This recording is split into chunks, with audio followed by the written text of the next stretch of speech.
One Saturday in 1905, in the city of Manchester, England, a factory worker by the name of William Hope set out to photograph a friend. Mr. Hope, an amateur photographer, had been through the same process many times before, and certainly nothing about this day was different than any other. Once in the developing room, something unusual happened. At first, he wondered if he had forgotten to clean the photographic plates, but it soon became clear what had taken place. The image of a woman had appeared on the photograph. Hope's friend recognized her immediately. It was his sister, who had died 12 years before. Mr. Hope believed he had photographed a ghost. In 1964, this man, Ted Sirios, came to the attention of a group of scientists and psychologists when he claimed to have taken photographs solely with the power of his mind. A series of experiments were conducted that confounded all those present. The photographs he produced were simply unexplainable.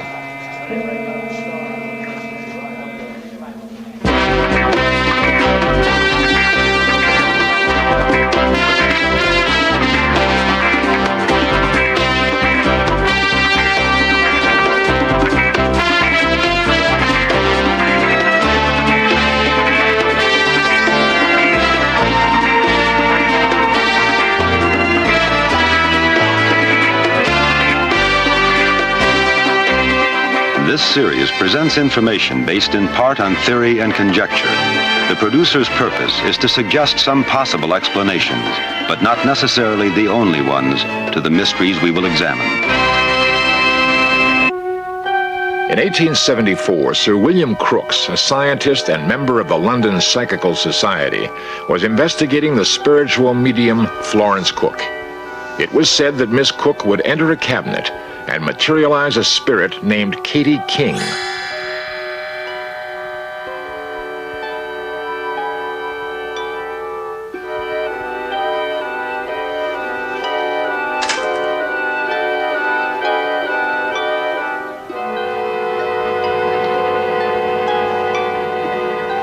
Though he believed he saw her with his own eyes, he was still not convinced that she and the medium were not one and the same person. To clear up his doubt, he opened the cabinet in which the medium worked. In his own words, "I examined Katie with steadfast scrutiny until I had no doubt whatever of her reality."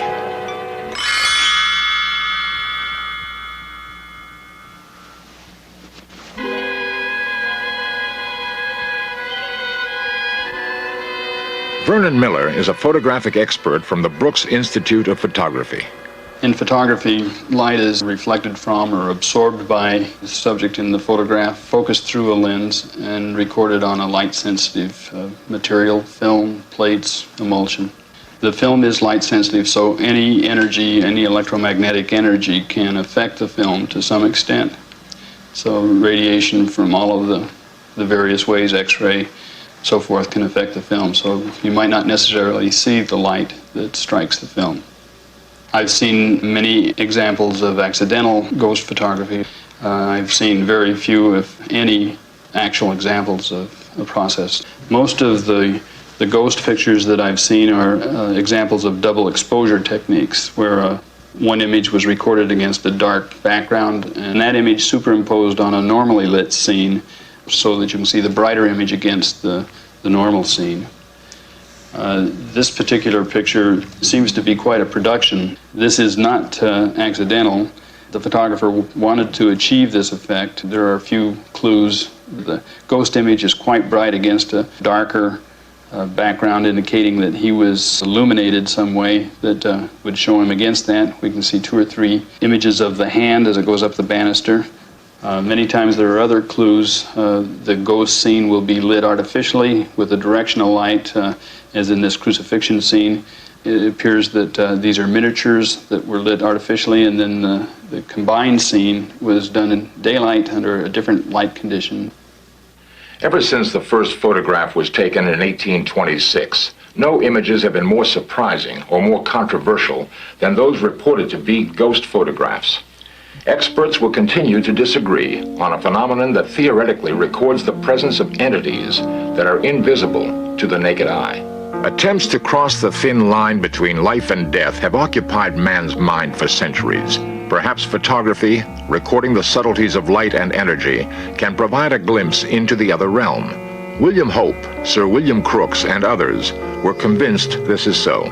This is known as the Armistice photograph and was taken on Remembrance Day near the London War Memorial in 1923. It purportedly shows an entire battalion killed in the Great War and gripped the public imagination like few other photographs before or since. But the question of how these images got onto film is still in debate. Raymond Bayless is a psychic investigator who has researched hundreds of ghost photographs. There are two main theories. One, of course, is that the origin of all psychic phenomena comes from the mind of an individual operating through the subconscious, and the other main theory is that the phenomenon itself is in some way instigated by a surviving spirit. I've taken part in some experiments that I believe were authentic, that is, that authentic psychic photographs were taken. Now, I'm not going to call them spirit photographs because I don't know whether they're the product of a spirit or whether they're a product of an individual's mind or what have you, but nevertheless, I do believe that they were actually psychic photographs, that is, they were paranormal.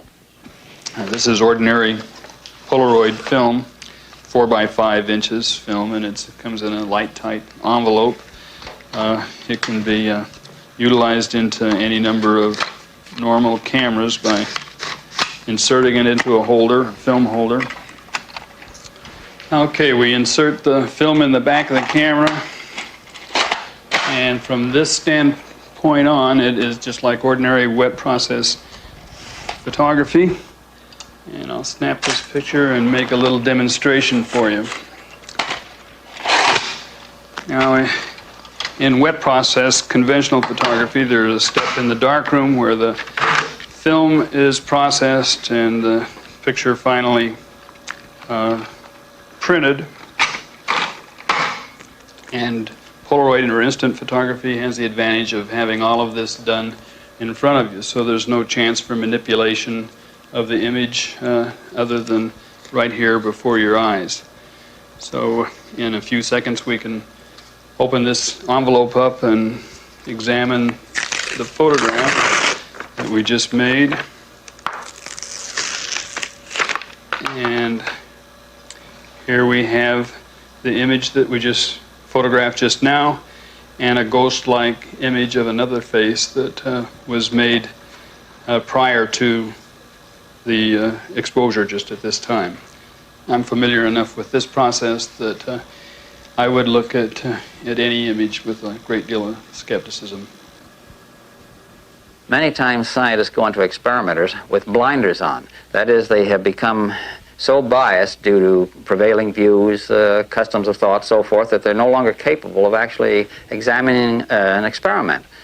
They may, for example, take part in an experiment, admit that all of the controls were perfect, that there was nothing wrong whatsoever, but then a few days later, they suddenly find that their view is changing. They no longer can accept it. But this is not the result of thought. This is the result, as I say, of a prevailing bias. They simply cannot examine an experiment clearly.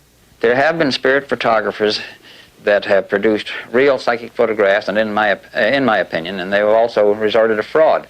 There have been some photographers that apparently never resorted to fraud, or practically never. Bouguer was a very famous early spirit photographer, one of the pioneers, you might say. He made vast numbers of these photographs, some apparently real. But in 1875, Bouguer was put on trial for fraud by those who felt that the idea of photographing spirits was preposterous. Fraud could not be proved, and Bouguer went on to produce many more spirit photographs, some reportedly under rigid test conditions. A sunflower. Not all such cases were so bitterly fought. In 1917, Sir Arthur Conan Doyle came upon an incident that soon became well known throughout Europe. He reported that two young English girls, while playing in the woods near their home, believed they saw a gathering of fairies. They returned to the spot soon afterward and took these photographs.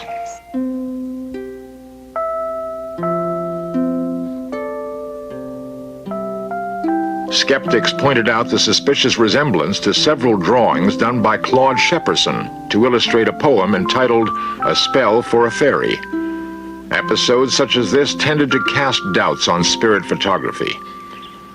Natural cave formations in Southern California provide photographer Seymour Locks with fertile ground for picking up energies from past civilizations. Coming into the cave area, what I was feeling was simply that it had been used by somebody. It was just a message that I was getting. There are energies in the earth, sometimes from water, sometimes from minerals, and sometimes from the presence of entities who have used this, because everything in nature has a memory. Rock, whatever, has a memory. And so I would assume that the energies in this area would have to do with the people who lived here at one time, Indian people, whomever.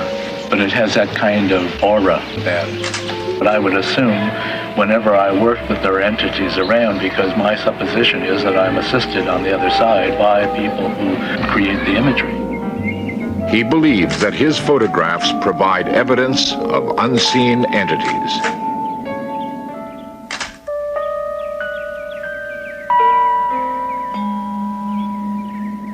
More than 10 years ago, unexplainable images began appearing in photographs taken by Seymour Locks.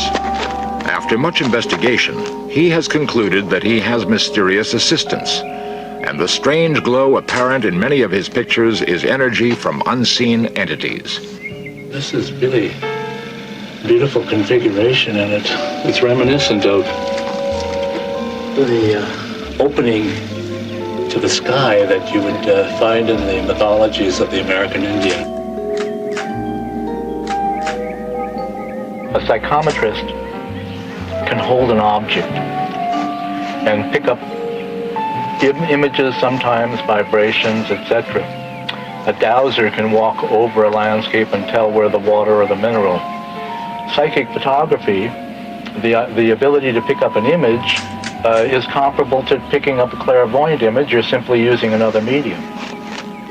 Photography is a receptive vehicle because it is silver. It has a vibration already. Sometimes the image is impressed while I'm developing. Sometimes it's impressed while it's in the camera. You don't need a camera. You simply need some kind of sensitized paper or film. The silver salts are a receptive vehicle. One of the most spectacular series was with a woman, Jerry Isaacson, who at that time was living in Santa Cruz. And I photographed her in a sequence of photographs in which she was doing a massage. And in the 5 frames that ensued, she became less and less visible. My experiences have been that white light is projected from the healer, and that they become transparent. Transparency and a luminosity seems to be prevalent in those photographs I've made of the healers. In one remarkable photograph, a human face stares at us from another time and space. After a seance, I wanted to see what I might pick up, because I was still feeling, as I generally do after a seance, the room is very, very strong because you've been building the energies, so-called, in that environment. The so-called upper levels of consciousness are apparently available more frequently to more and more people these days for whatever reasons we don't know. And they seem to go in cycles, and they tend to come in turbulent periods of time.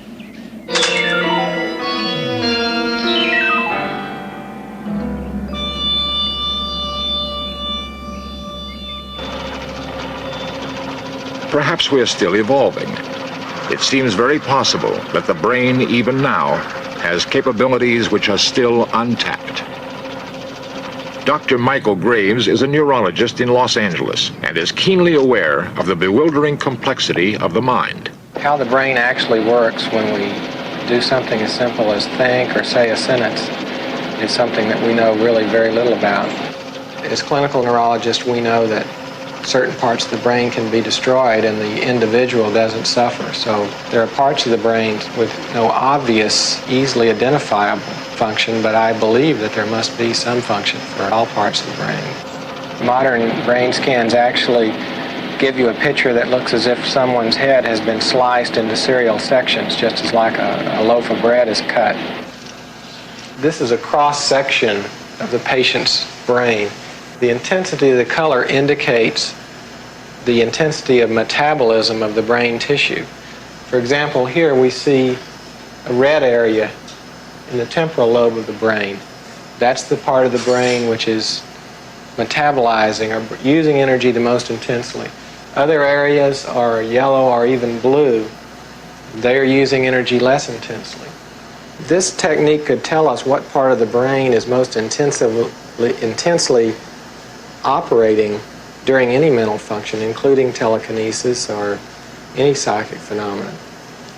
Once we get that step is accomplished, there would still be unanswered questions as to how that part of the brain did that job.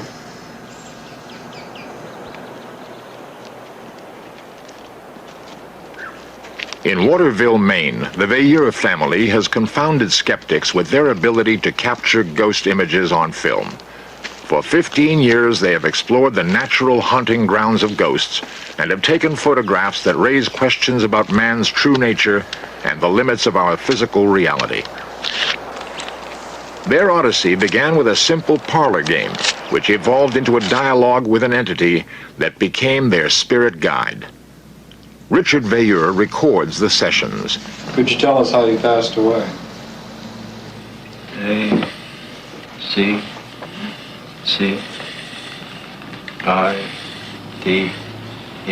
Ouija first started in December of 1965, and it started as sort of a parlor game or as an amusement. The personality which introduced itself was ACL, or Anne Caroline Lowe. She gave information concerning herself as to where she was buried, the inscription on her gravestone, location of the cemetery, and so forth. I friend family. That's what I get out of it. Would it be possible to photograph you? Yes.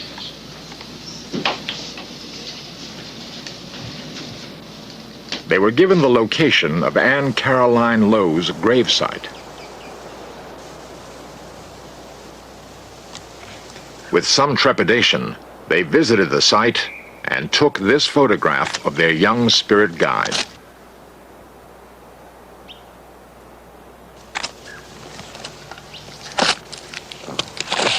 Though they photographed in a wide variety of situations, researchers couldn't find any deception involved in their method.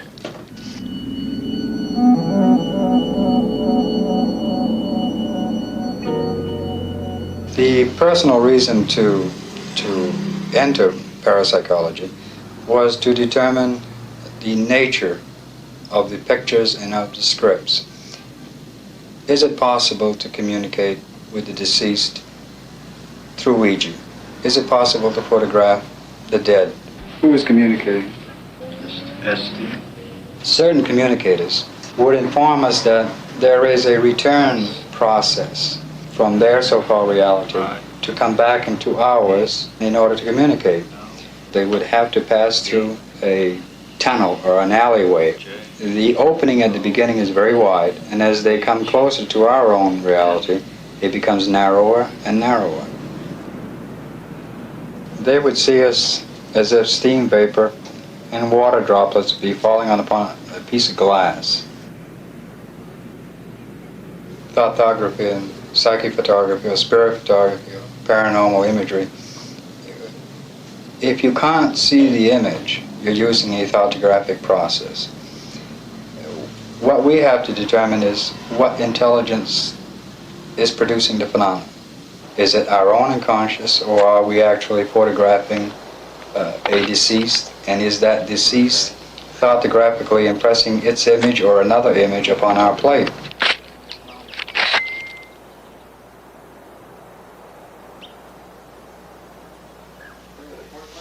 In 1966, in Denver, Colorado, a series of tightly controlled experiments are conducted. Researchers are checking and numbering fresh film and new cameras. The subject of these experiments is Ted Sirios, a Chicago bellhop with an incredible mind and an incredible thirst to match. Ted Sirios' ability is the power to project his thoughts onto film. During the experiments, researchers take the pictures while Ted stares into the camera. His concentration is intense. His pulse rate rises to 120 or more. The results are staggering. Images of all kinds begin appearing on the film. A target photograph, unseen by Ted, and known to only 2 of the researchers, is the image that Ted tries to duplicate. Sometimes, when he is sure he has the photograph, he shouts, "I got it that time." An amazing aspect of the pictures is that they often contain small errors in form. They are not quite exact duplicates, like the inverted strut of this plane. It is as though that part of his brain that does these things can't make up its mind about the target picture. Again and again, he matches the target pictures until it is difficult to doubt that he is actually doing what he says he is. One of the most spectacular demonstrations of all takes place in a Colorado television station. In a moment of bravado, Ted claims that he can actually put images onto the videotape. Here are the results of that experiment.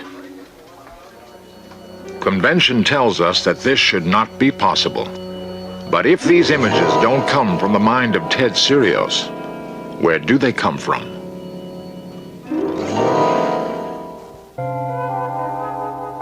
Images from the far reaches of our imagination.